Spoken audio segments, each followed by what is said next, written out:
আওয়ামী লীগ আপনারা বলেন ভারতের দালাল, আসলে আমি আওয়ামী লীগকে ভারতের দালাল বলি না, আমি আওয়ামী লীগকে বলি ভারতেরই সরকার।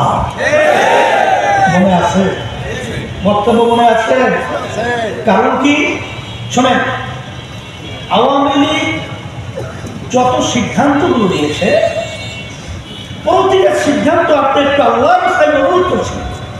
অনেক আওয়ামী লীগের বাগানে আছেন, আপনাদের স্বাধীন করেছেন, সেই চিত্রে আপনারা আওয়ামী লীগ করেন, কিন্তু যারা আওয়ামী লীগের নেতৃত্ব দিয়েছে ওরা দেশের জন্য রাজনীতি করে নাই, ভারতের টাকার জন্য রাজনীতি করে।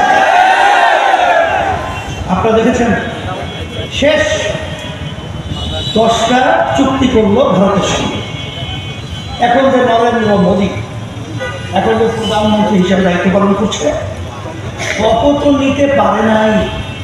এর আগেই শেখ হাসিনা আমাদের প্রধানমন্ত্রী সেখানে হাজির, মনে আছে? যে 10টা চুক্তি করে এসেছে, সংসদে বিল উত্থাপন হয় নাই, সংসদে চুক্তি নিয়ে আলোচনা হয় নাই।